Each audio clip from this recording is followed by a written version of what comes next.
Hi, I'm Bill Arnold. Thank you for listening to this podcast. There are many more podcasts available at myfaithradio.com. Your support makes this possible. Thank you.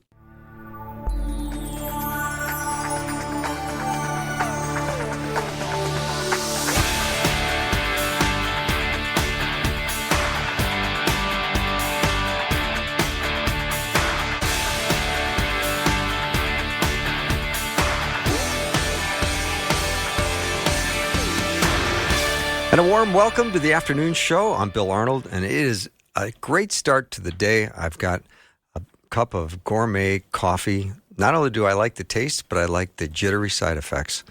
Brought to me by my guest, Todd Mulliken, who's here in studio with me. I'm always looking forward to having conversations with Todd, and I know you do too. You like hearing about what he has to offer and teach. You can learn more about him at toddmulliken.com as long as the website is up and running. Todd, is it running? I believe it is. And what's the date? Today is the 20th of September. Yes, we're good for 10 you're more covered. Days. Yep. You're covered. All right. I always worry about that. I have to check to see if it's up and running because I don't want to promote it, Todd, if it's not up. Appreciate your grace, sir. Yeah. So today we're going to talk about couples, how we navigate when one is an external processor and the other one likes to do it internally. Now, let's start with what do you mean by that, Todd?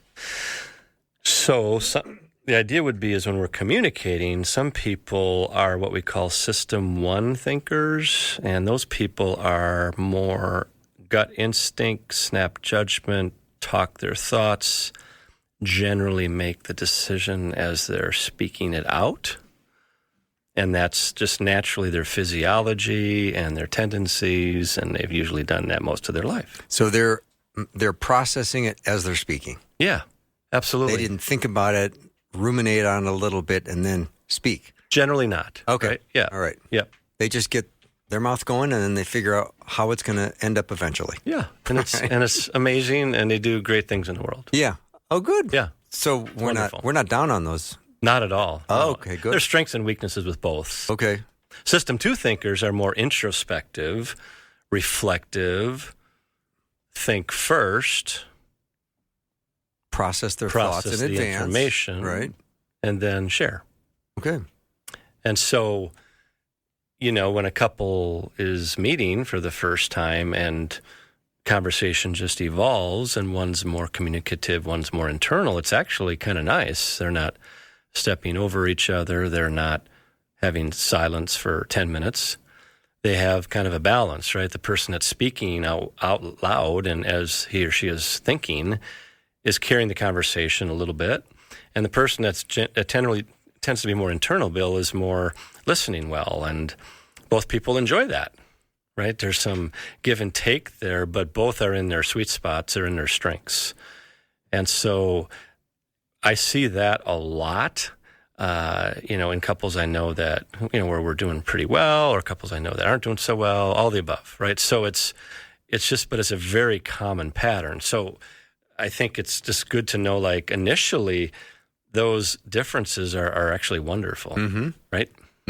What if you meet someone at church and you're both internal processors and you find out that the conversation doesn't flow? Right. That can be the case as well, can it? It can. And sometimes what happens, I think, what can happen for the internal processor, Bill, is they can step up and share when they're asked questions. So it's certainly, I'm not implying that external processors don't ask questions and internal processors never share their mind, what's on their mind. But in general, those are the tendencies. So, yeah, I think what happens there is when you got two internals together, they're thinking of the other a fair amount, not because the external's thinking about themselves, but the external person is just willing to just share, and that's how they get close to somebody. It's a little bit of the extrovert-introvert piece as well. Makes sense? So the extrovert finds energy in just talking outwardly and even in unfamiliar settings. Introverts would find more comfort in thinking it through first and introspecting, and then in unfamiliar settings, maybe trying to make conversation, but it isn't energy producing in unfamiliar settings. It's more energy draining. They can step up and do that social grace, if you will, but it's not life-giving, right? They would be more tired after that church service than the external processor would be. Yeah. So when you are choosing friendships and having relationships, is there a tendency that there's going to be one of each in the relationships that do well and succeed? Yeah, I think so in general. I mean, research, it's interesting. I think most of us have this idea that do opposites attract, and research is pretty mixed on that. But as a prof, what I've seen in more recent research is it's pretty close, but it doesn't necessarily mean opposites attract. So it doesn't mean like there's initial beauty in the opposite. It just means like what I notice in communication and external versus internal processors is they don't mind that difference as they're getting to know each other. They don't see it as like an issue. Does that make sense? They see it as a natural flow in their conversation. Mm-hmm. When an external gets with an internal, do they frustrate one another? They do eventually. Okay. Yeah, they do. And kind of that's naturally, or they can, right? And I think also we need to say like out loud, two externals together can frustrate each other. Of course. And two internals can frustrate each other. Oh, but sure. The dance that I think a lot of your listeners might feel they're in with a family member or a spouse or a friend, if you're thinking of that difference, it's just a little easier to judge the difference when you're different, right? When you're pretty similar, you're just more natural to say like, oh yeah, they kind of, they're kind of like me. I see that and I get that, and I kind of like that. But when you are like starting in a difference of opinion kind of discussion, or in marriage after a little bit, you hurt each other unintentionally, and maybe if you're not careful, you start scorekeeping versus serving, then, that difference, we can start to build a case against the other. We tend to start making judgments about that difference, and that's where it gets tricky. And then we kind of lose our bearings. We lose that beauty of how we started, right, and how we saw each other, and the beauty of how we saw that difference, right, and the goodness of that difference, and the truth of how God has made each of us. So you can look at your partner and say, "I will always cherish the original misconceptions I had about you." Exactly right. Should add that to the vows or something. Yeah. Yeah. So that's kind of the thought here, and I thought what would be good to do is unpack kind of areas that they get into the struggle bus with, and how to navigate through that. Okay. So we really can come out on the other side and know we're for each other in Christ, and wait for it. Then when we're really healthy about it, then we really see like, hey, God has designed you that way. Let's go. How am I like, adding to your story as a Christ follower versus like, yeah, you still don't get it because you're not like this. Mm-hmm. And that's what I see actually a lot these days in society and in my office is that difference. Yeah, Todd Mulliken is my guest. Todd, are you an external or an internal processor? Yeah, and this is a good question to ask yourselves too, because listeners is like, I think in general I'm an external processor, but I think if I'm under significant stress with my wife, I might go internal. Okay. And that's more my own family history stuff where I go in versus out. Mm-hmm. So, but I would say overall in my dance with Laura, I'm external until I want to shut down, right? And so I think there can be some gray in there for all of us about that. So as you're listening to how we talk about this, it doesn't mean like I'm always external all the time. I'm always internal all the time. What happens to you with your spouse or with your friend or with your colleague when you're under stress? Do you go to a different kind of dynamic there? And what's that about for you? Because that really gets into how we care for each other when we see that difference and we know the other person's story, and we see them in their story versus judge them and say, you're not doing what I need you to do right now for me. Mm-hmm. And in fact, because of that, I think you actually have these other issues that may be true, may not be true. So how about you? I'm definitely an internal processor. Okay. Yep. I need to go off in a corner and sit and be with my thoughts for a while and try to think of all the options and angles, and then I'm probably okay. And if it's something that's fairly, you're with a friend and it's pretty positive, you might still pause a little bit first. Oh, yeah. Too. Yeah. So it's irrespective of whether you're under stress or just really feeling great. Yeah. Wyatt, I think it's probably time that we do a 5-person survey. I agree. We haven't done a 5-person survey in a while. No, they're always fun. And the question is, are you an external processor or an internal? So just text the word external or internal. And the first 5 responses will give us a clear-cut winner.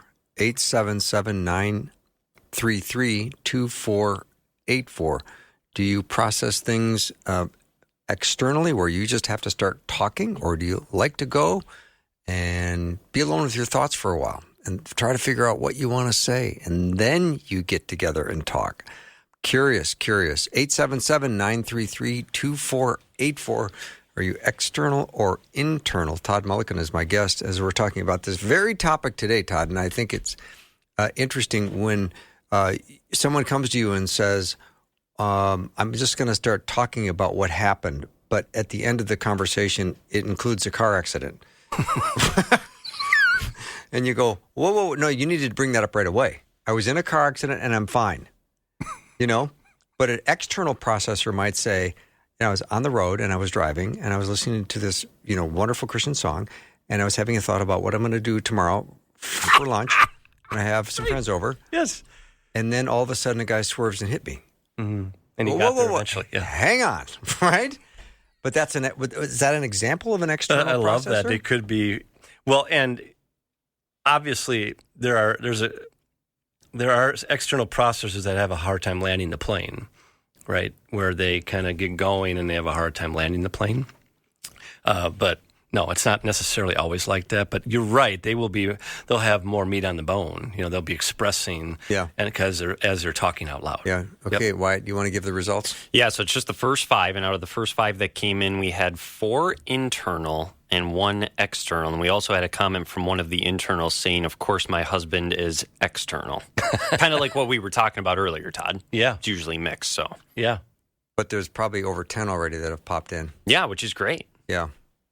And here's another one. Tom said, depends on the situation, usually external. If it's really serious, internal. Ooh, yeah. A little bit of what I think for me. Yeah. Yeah. That's helpful. And I do think it's really helpful to have that awareness about ourselves, and so that we just to know that about how God has designed us and what we're learning about ourselves. Uh-huh. Yeah. Okay. No, Bill, that's not how women tell stories. Okay. I was just using Laura, your wife, as an example. Yeah. And if she came home and did that to you, you'd say, no, you got to tell me right up front. I was in a car accident and I'm fine. Right? Yeah. And she actually, I would say, she's interesting because she is generally more introverted, but I think we both communicate a lot with each other. But in general, she can land the plane quicker than I can. Yeah. And I think in general, internal processors, even though to your point, they think it out loud for a while internally, and then they they think it, into themselves, and then they eventually come.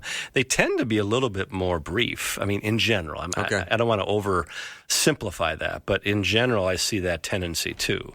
So the external processors are sorting it out as they're talking it, mm-hmm. and internals are thinking it through first. And, and it's a common issue in the world. So, Todd, I want to take a short break, and then I want to ask you questions about what it's like when a couple comes into your office for counseling, and there's problems, and one is an external and one is an internal, on how you navigate your way through those situations. Sounds great. Is that fair? All right, Todd Mulliken is my guest. Go to toddmulliken.com to learn more about Todd. We'll be right back. Welcome is a word said universally all over the world. Every language on the planet has their own way of making a friendly greeting. At Faith Radio, when we welcome, we really mean it. Learn more about us by requesting a free welcome pack gift. Text the word welcome to 877-933-2484 or visit myfaithradio.com to request your welcome pack today. And a warm welcome to you. How we communicate is so important. Todd Mulliken is here with me in studio. And Todd, it is critical how I think it's important that we understand how we process things. Mm-hmm. And if we lack awareness, we can cause issues, right? And make assumptions. Yeah. Yeah. So let's go back, Todd. When you have people in couples, family situations in your office where one is an external processor, So I'd imagine that person's going to want to be doing a lot of the talking, and the internal one will be sitting back trying to figure out, how do I navigate this? Mm-hmm. What's that like? Yeah, so when they're at their best, the external processor will hear from me, hey, you don't mind processing out loud, make sure you volley, you invite, not hold court. Make sure you're inviting more the other person into the conversation. Because without knowing it, sometimes the external processor keeps going and they might not invite the other person into it. Not that it's their job to invite them, but they're kind of leading out, and it sometimes helps the internal one to know they can speak up. It's, again, please don't hear it's the external person's job to do that, but it does kind of help create what I call a volley and a sense of mutuality. Mm-hmm. So that's a big thing that can help the external processor really just swim well in their lane of just feeling comfortable sharing thoughts out loud, but inviting the other person in and being curious about the other person that they love and care about. Because sometimes when you just get going, you just keep going and you can lose track of that. Mm-hmm. And so, it's kind of like I tell the external processor, when you're hearing yourself talk, maybe you start landing the plane. Okay. You know what I mean? When you're starting to hear your own voice a little bit too much, then start landing the plane, which doesn't mean they can't process things for a while. That's beautiful. But so that's a nice in-game correction they can make while they're celebrating the strength they have of just processing out loud. Mm-hmm. But more importantly, Bill, the internal processor needs to be really cognizant about the fact that this is how God has designed this person. They're not doing something to me. They're not controlling me. They're not overbearing me. They're just being how God has designed them in terms of expressing as they're thinking, right? That's their design. They may be more naturally a little bit more impulsive and more kind of speak it out and, a little Peter-esque, if you will, right? Sure. And that's just how they naturally are. So when we're different, sometimes we can kind of subconsciously make a judgment against the other that, maybe they're just, God, they seem to kind of bring it back to themselves too much, or why are they generally talking more than listening? I wonder what that means about them. You know what I mean? And because we have our own frame of reference, if I'm an internal processor, I have my own frame of reference, like this is kind of the way to do it, right? Mm-hmm. So that's why it's really huge with somebody we care about and somebody we love that we really are spending time honoring how they do their information and how they process. So on the other side of the street, Bill, the internal processor is thinking it through, and then he or she joins the conversation, whether they're invited or not. I tell that person, don't wait to be invited. Don't give, because now you're giving the other person control over that, and you're being passive, and you're deferring to the other person. They don't want that. They want to hear what you have to say and what you're thinking, right? Speak your truth. Right, speak it out. Let's go. Mm-hmm. So the internal processor needs to be able to come into that and be honest and have good eye contact and share what they're experiencing. And that's huge for them to do their part. But while they're waiting to do that, the external processor needs to see that the internal processor isn't like there's something wrong with them. They're slow to speak. Actually, James 1:19, what does it say? Quick to listen, slow to anger, slow to wrath. So there's goodness in the internal processor as well, right? Mm-hmm. A lot of goodness. But the external processor, how are they seeing the internal processor? Are they seeing them as building resentment against me right now? Or why are they so quiet? What does that mean? And that's why, Bill, about 15, 20 years ago when books came out about introversion, about the power of quiet and how internal processors generally just really get refreshed by quiet. So if I'm an external processor and I'm living with somebody, in a marriage that's external or internal, like how am I viewing him or her? Am I viewing them as like, they're too quiet. What are they thinking about me? They're different than me. Why aren't they not speaking up quicker? What's wrong with them? That's a big problem. Mm-hmm. So the mindset that you and I have about a person we care about, or, somebody we don't know, just how we see the other is so huge these days and always. So that's what usually gets couples off track, is if they've had an argument or two, which naturally happens, or a conflict or two.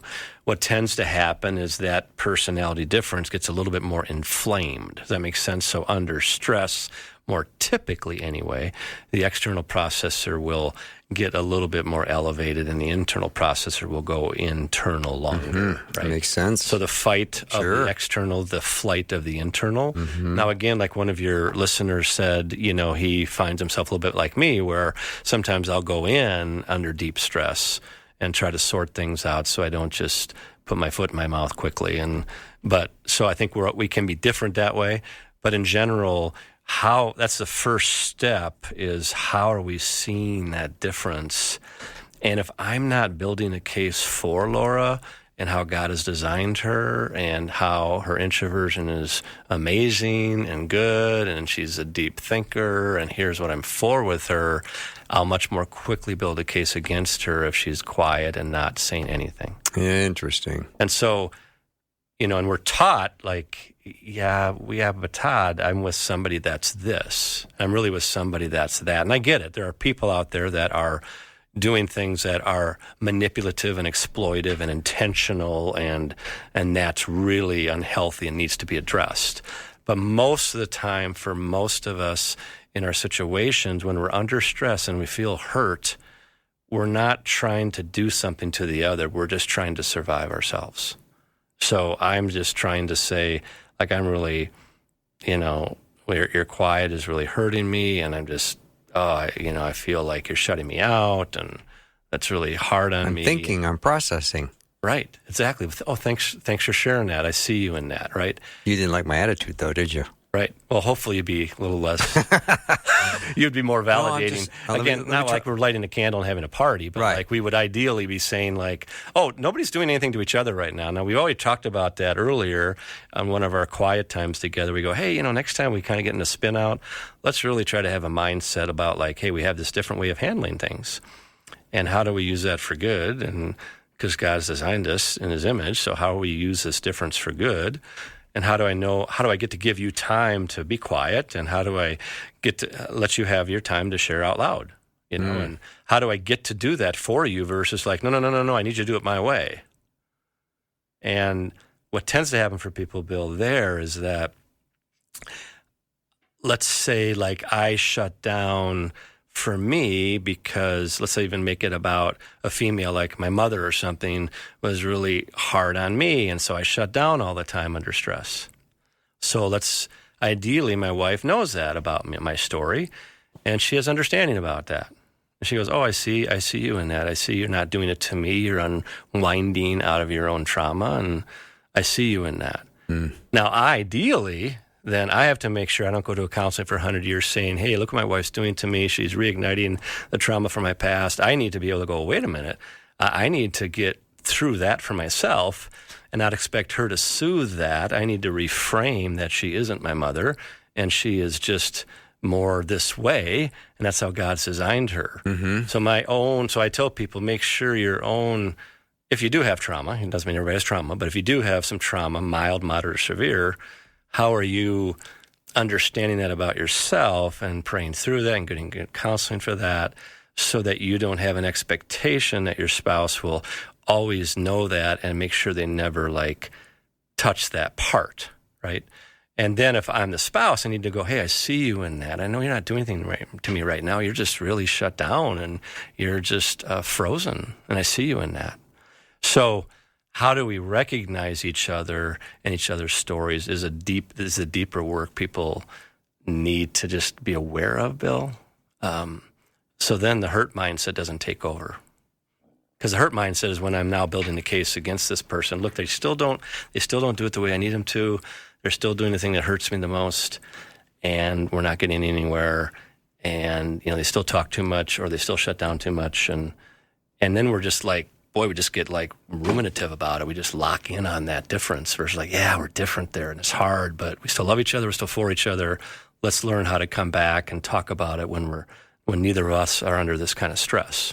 Todd Mulliken is my guest. Todd, what about nonverbal communication? So the internal processor doesn't like the way things are going, so that person gets up and walks away. And to an external processor, that's like, oh, I can't believe you just did that. That's a great point. And the Bill. internal person's trying to get some space and some air, but that's not being read well by the external processor. They're going, you're not staying present. Yeah. You're checking out. Yeah, So, that's a great one. Perfect world, perfect world, both people become a little bit more like the other. So perfect world is we have this agreement that we get to do what I call, what we call my field, a stop skill. And maybe I think I've talked about Stop that. skill? Stop, S-T-O-P. The S stands for stop. The T stands for I just need to take a breath for a second. Because God has designed us to get that parasympathetic nervous system coming in. That's a real deal, too. It's just how God's designed us, how He's created us in His image. It's a physiological, a physiological truth about how we're designed. Yeah, you talk about breathing, and people go, "Oh, that just sounds so New Age." It's not. No, I mean people do it all the time in the scriptures. Like they just be still and know. I know. When you're being still, you have to breathe. Right? But when you take a couple of deep breaths, it does calm your system down. Right. Yeah. So I've done it a couple times since we've been in this interview. Right. Yeah. You've got me all riled up, and I had to take a couple of good breaths. So look at you. I love it. Yeah, that's great. So that's the real important part. So the person that's leaving, Bill, needs to be able to at least say, "Hey, I'm just taking the stop skill. I love you. I'm frozen. I just need to take a stop skill." And we know that ahead of time as a couple. So the external processor needs to be able to go, yeah, I see that's what you're doing, and we have an agreement that we will come back within this amount of time, and we always know that, and that's kind of rules of engagement, like you've talked about, Todd. What are rules of engagement couples need to have? That's one of them for sure. Yeah. We're coming back at some point to talk through that, but that's the gift that the person who's internal, that's freezing, needs to offer the external person. And the gift the external processor gives the internal processor, I'm not being rejected, I'm not being abandoned. They're just trying to survive in the same way that I'm trying to survive by talking it out. And so then we will talk it out, but the freezer, he or she, just needs to come take a little breath so they can come back and be at their best. A question just came in on the text line, Todd. So how do these reactions change when one of the people is on antidepressants? Yeah, so that's kind of different for each person. So the antidepressants really treat both depression and anxiety typically, Bill. They help the person that's depressed get going, and they help the person that's anxious kind of come down a little bit. It puts them in that middle. But yeah, it's different for everybody a little bit, but it can cause a bit of a numbing, a response that takes a little bit. So sometimes they have that, or sometimes early on in the medication, can have kind of a quicker trigger. Sometimes it can produce more anxiety if it's not the right medicine. So in general, it will bring kind of a level set, but needing space and time to think things through. Mm-hmm. And so again, when we're for the other, then we're not building a case against them like this is what they're doing to me, right? We see the truth. So the truth is my spouse is on an antidepressant, and for these reasons, and this is his or her story, and I know that about their story, and I love them through that. So, and I see them in that, and we've talked about this together.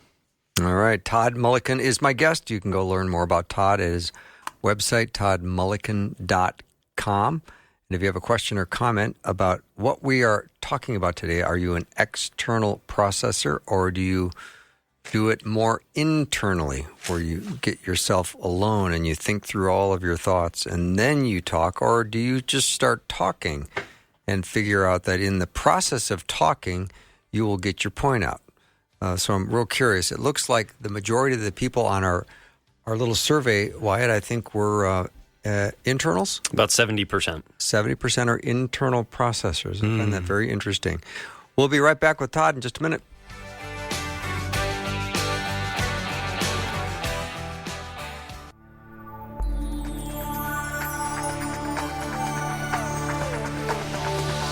It's the afternoon show with Bill Arnold. Prime time, drive time. Let's get it started.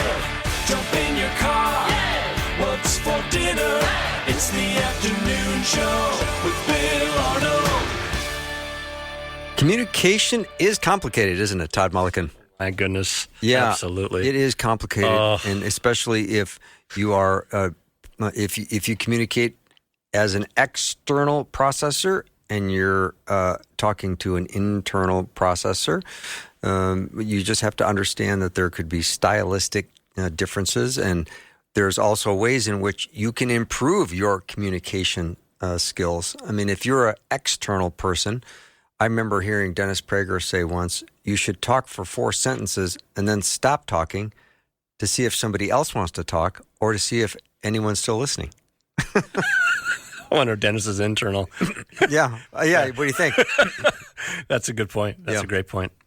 Yeah. Ideally, that's key, right? And it's really, I mean, sometimes it's almost as simple as like you and I kind of taking really Jesus seriously with Philippians 2, think of yourselves. And that, that can be, people kind of get frustrated, think of when Paul talks about think of yourselves, less than the other kind of, and just that posture, the posture that Jesus had is what Paul's referring to there. And that comes from knowing we're loved, accepted, and approved by God enough to know I just see you and I see you in that, and I know, even if I'm really frustrated by their style, I got to be able to see, empathy has got to be one of my leads, not codependency or deference or acquiescence or, that kind of weak kind of passivity, but real powerful kind of seeing the other. And then both people feel seen, even if they're disagreeing about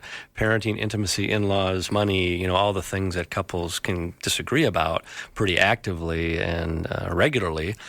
They can at least know that stylistic difference isn't causing them to build cases against. Mm-hmm. I find myself saying that quite a bit. Am I building a case against, or are you building a case for? And that's really good, Todd. Because it's really easy to build a case against. It's really easy. Yeah. And once in a while when you're in something that's really unsafe, you need to build a case against and change the locks. And get that. Yeah. But in most situations, we are talking about, how do you build a case for the other more? Because one thing for sure, I like people to understand for sure is like in that moment of heightened, like you talked about a perfect moment, Bill, where the external processor is trying to get to the root of the issue and the internal processor is flooded, emotionally flooded. Because the external processor can get flooded too, and forget what Prager said and just keep rolling and just and makes demands versus requests, right? But the internal processor is getting flooded, and they're not coming out; they're going in. So their body's on fire. They're numbing. Their trauma trigger is more numbing and avoidance. The trauma trigger of the external is hypervigilance, hyper arousal, they'll get going. But how do we know like? When we see that in the other, we have to be able to at least go like, yeah, I see you in that. And so now we get back to either needing to take a break or we get into like trying to do an internal kind of moment with the Lord and the Holy Spirit to go, wait, here we go. Here's our here's our cycle as a couple. Here we go. But I'm doing my 50% now. My 50% is the internal. Is just say, hey, I'm here. I'm flooded. I got to take a break. Or I'm here. I heard what you said. I need a couple more minutes to process it. I'm kind of flooded still. The external processor saying, yeah, I know I'm kind of being demanding here. Like, I got to pull back a little bit. That's perfect world, right? Mm-hmm. Where both people are looking in the mirror versus building a case against. But when you and I get hurt, and that's why I talk so much on this show about a hurt mindset versus a forgiveness mindset. In the hurt mindset, we'll make a demand about the other. We'll judge what they're doing to us, and we'll be very hurt by what they're doing to us, which isn't like bizarre thinking. I mean, there's a reasonability to that. Your brain's wired, your amygdala is wired in a way that says, hey, bad stuff happened yesterday with this person. It's happening again. Protect yourself. Yes, and the truth is, in that moment, neither person has enough for the other, right? And unfortunately, books are written that says, hey, when this is happening, make sure you do this. And if your spouse isn't doing this for you, it means they are this. Well, in that moment, when Laura and I are having a fight, neither one of us, like when we're really, struggling, neither one of us, unfortunately, in that moment have enough for the other. We'd love to be able to draw from Jesus there and do that. But we got to take a breath and go like, Lord, come in here because we don't know what we're doing right now. Or let's take a break and come back and try it again and do what I've talked about in this show, a little bit more of a redo. Let's try it again. But I think more importantly, when you have that difference, Bill, it's like, am I building a case for or am I building a case against? Do I see the best strengths of the internal, which is plenty, like they're introspective, they're reflective, they're not putting their foot in their mouth, they'll sort things out, and there's such beauty in that, right? They're more apt to have that critical thinking chop, which is important. And the external, the best part of them is they'll make tough decisions in the moment when decisions have to be made when your house is on fire. You can't light a candle for 5 minutes and process. You got to make a decision, right? So there's beauty in that. And how are we seeing the best of each other? Not because we're in denial of the hard, but because we see each other's strengths at least as much as we see their struggles. And then that's what I call more of the forgiveness mindset. I'm setting a boundary where, hey, I know, Todd, you said you needed to leave and you were frozen, but I'm still wrestling with what you did and I'm struggling. And but I've released you from that because I know you weren't doing something to me. I know you were just taking a breath, but I'm setting a boundary to at least tell you that was hard for me. Mm-hmm. That makes sense. So forgiveness mindset isn't la la land and we're just in denial while our house is on fire. It's like saying a hard thing, but saying it well. But what I want to make sure people take from today is like, how are we just doing that Romans 15:7 a little bit more, accept one another as God accepts us in order to bring praise to God, in order to glorify Him. Like, how am I? Because I know for sure Laura's, what she does under stress and what she does as a natural processor. Am I thinking about her in a way that is honoring and understanding her best, or am I just focusing on her struggles only? Or in her struggles, am I just kind of holding her in that and forgiving that and honoring that because we're talking about it. And same for her towards me. Todd, what is that verse in Romans again? Romans 15:7. Okay. One of my pet peeves is whenever anybody says... Oh, is it 14:7? Oh, no. I think it's 15:7. It could be 14:7, sorry. Yeah. One of my pet peeves is when somebody recites a verse that they have from memory. Yeah. They just say it really fast. Okay. Because they know it by heart. I probably do that a lot. Sorry. So what I just want to do is read it again slowly, please, which I will do. Romans 15:7, accept one another just as Christ accepted you in order to bring praise to God. Yeah. What does that sound like now? Ooh, it sounds good. Yeah. Mm-hmm. Are there any other characteristics attached to an external or an internal processor? For example, is an internal processor trend to be more of a pleaser, or am I just making this up?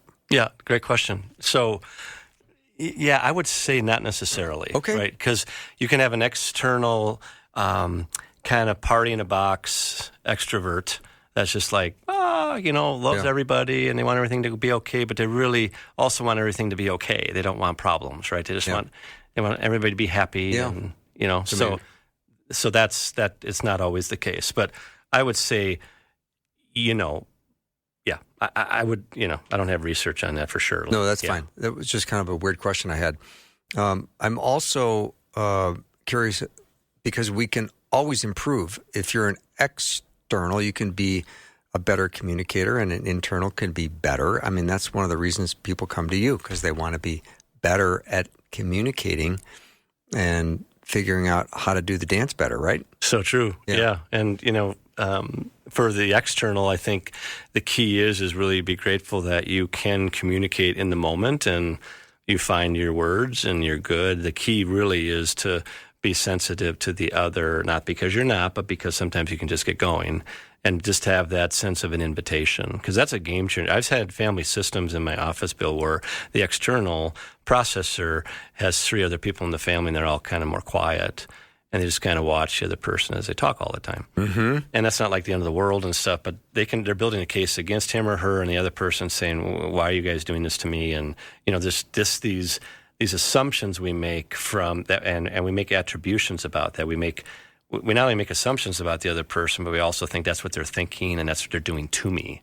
So I always make sure if I ever make a negative assumption about Laura, I'm going to ask her first, hey, yesterday when you did that, it felt like this. Was that your intent? And she goes, no, my intent was this. Okay, I believe you. So the external person's going, I want to invite you into this, and I want to be curious about you. And I want to just give you time to say what's on your mind. That's a game changer in a family system. Say that one more time. I want to give you time to hear what's on your mind. Yeah, because I want to honor your perspective, your way of doing it. And then if I'm the internal person, no, keep going. What else you got? Or Or am I, what am I doing? Am I going, oh, there they go? Or am I going like, yeah, there they go? Well, if you're an external person, it's probably wise to say, keep going, because the internal person has lots more in the tank, right? Because they've spent time thinking about it, processing it, They have. and they've got some stuff. They do. And so I think the other thing external people can do is be comfortable with silence. Let there be quiet a little bit. Yeah. And because that's giving the internal person a chance to sort out their mail and not be flooded. Right. So those are gifts that the external can make to the internal. So be comfortable with silence, except on radio. I suppose, right? Yeah, because it's very awkward on radio. I got to be honest, Todd. We're going to take a break and come back more with Todd Mulliken. Learn more about him at toddmulliken.com, Mullik. Ian. I always let you finish that. All right. Just want to see if you're paying attention. And he is paying attention. All right. We'll be right back. We carry each other's burdens. Please know you can bring us your prayer concerns and we will pray. Share your prayer requests with the Faith Radio team by texting or calling 877-933-2484 or share your prayer requests with the Faith Radio staff and listeners at myfaithradio.com. I'm back with Todd Mulliken, and we are talking about how we communicate. We tend to be an external processor where as you are talking about something, you're also thinking about it at the same time. And as you talk, you will come to a conclusion. An internal processor will hear something, and they'll pause, and they'll reflect, and they'll do some internal thinking, and then maybe we'll come to some thoughts before they start talking. Do I have that right, Todd? Very good. We have to ask now the internal processor what they can do better. What can they do better? So one thing they can do better is to make sure they are not, how they are seeing the external processor, right? Are they seeing them as an effective communicator, or are they seeing them as being too verbose and, just not reading the room, or can you land the plane, or, because we're more quiet and internal, are we making judgments against the external? So that's something they can do, is make sure they clean that up, because internal people have a little bit more of a vulnerability to build resentment bank accounts. Doesn't mean the external person doesn't, by the way, they will. Mm-hmm. But so I've got to make sure that I'm level set with no resentment bank accounts, that my forgiveness bank account is flush, full of emotional and spiritual resources and how I see the other. The second thing they can do is just make sure they are talking their thoughts a little bit. So not in the moment, but just also not to be afraid of how it goes.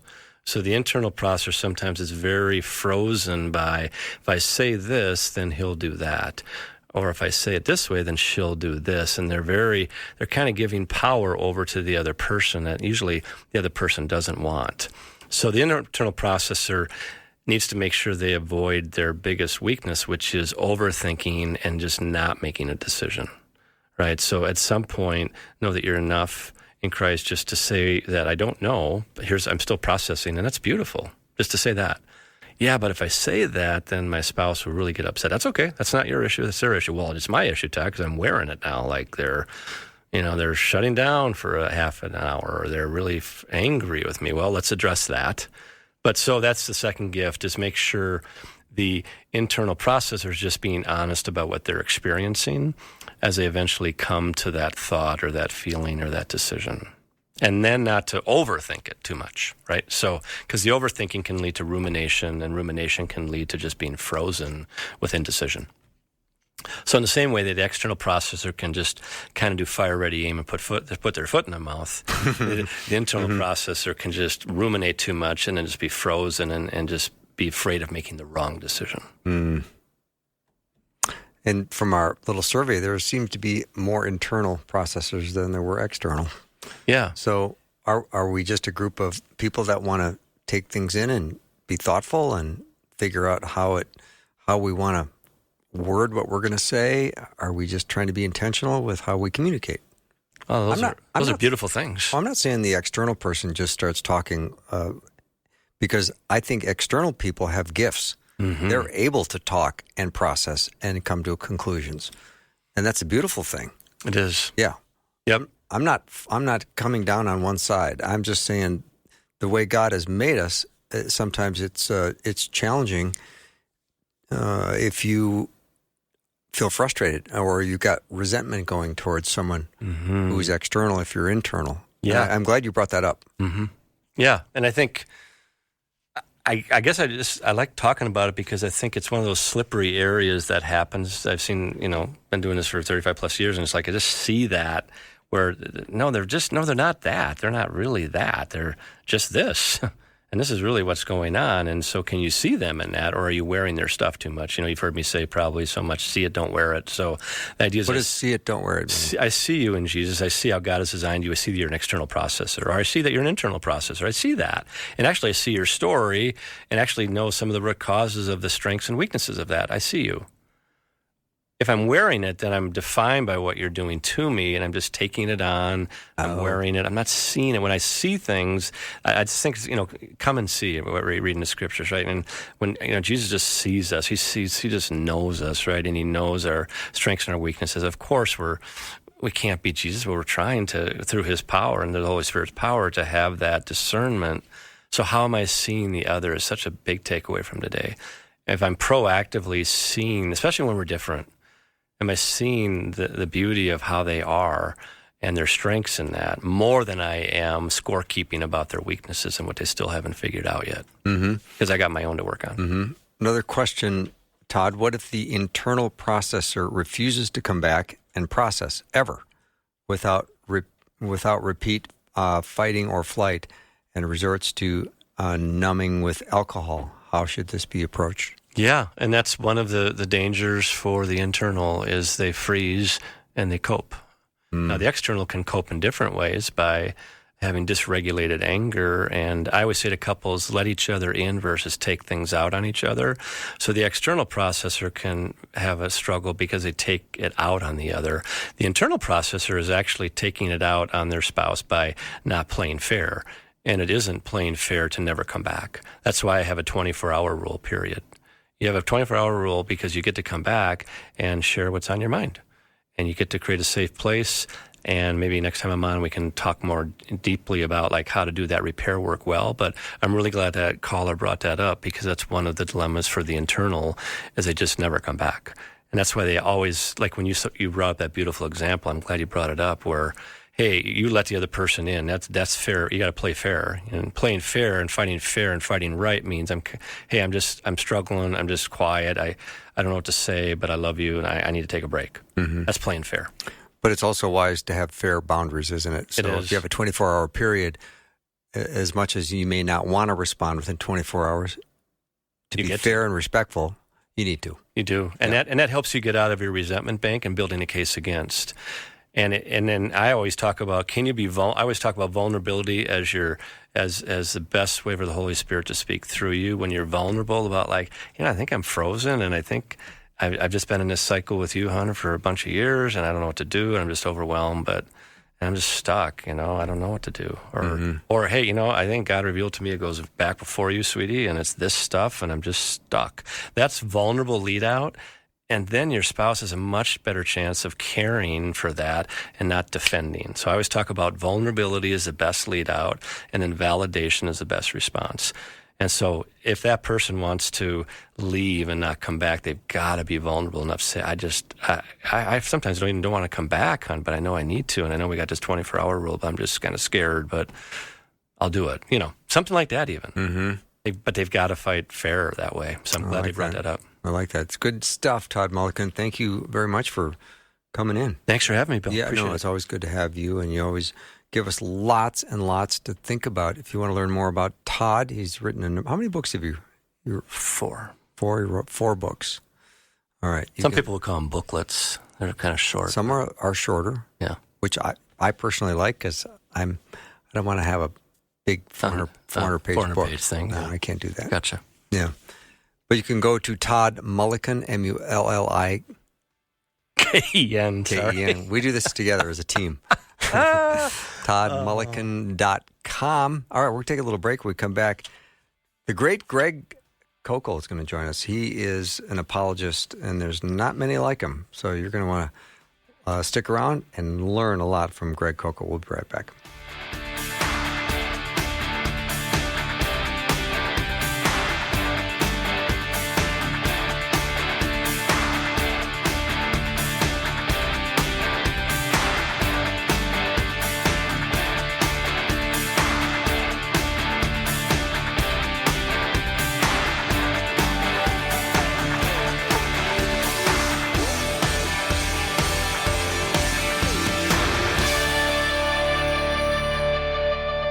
Thanks for listening. Programming like this is made available through your support. Information available at myfaithradio.com. On the latest episode of the Wild God Stories podcast, we go to Africa. I was raised in Sierra Leone in a community that truly lived the phrase, "It takes a village." Until one day, the world outside Anita's village broke in. I didn't grow up in a war zone, but I watched one unfold in the country I love. God brought hope to her story and many others through radical provision. God began to direct us towards Uganda, Africa. I was born and grew up in the countryside of Ethiopia. Nanjan I met in Kigali, Rwanda. Discover how God showed up in the middle of war, loss, and impossible odds in Africa. Stories that'll make you say, "Wow, God. Wow, God. Wow, God." Wow, God Stories. Wherever you get your podcasts.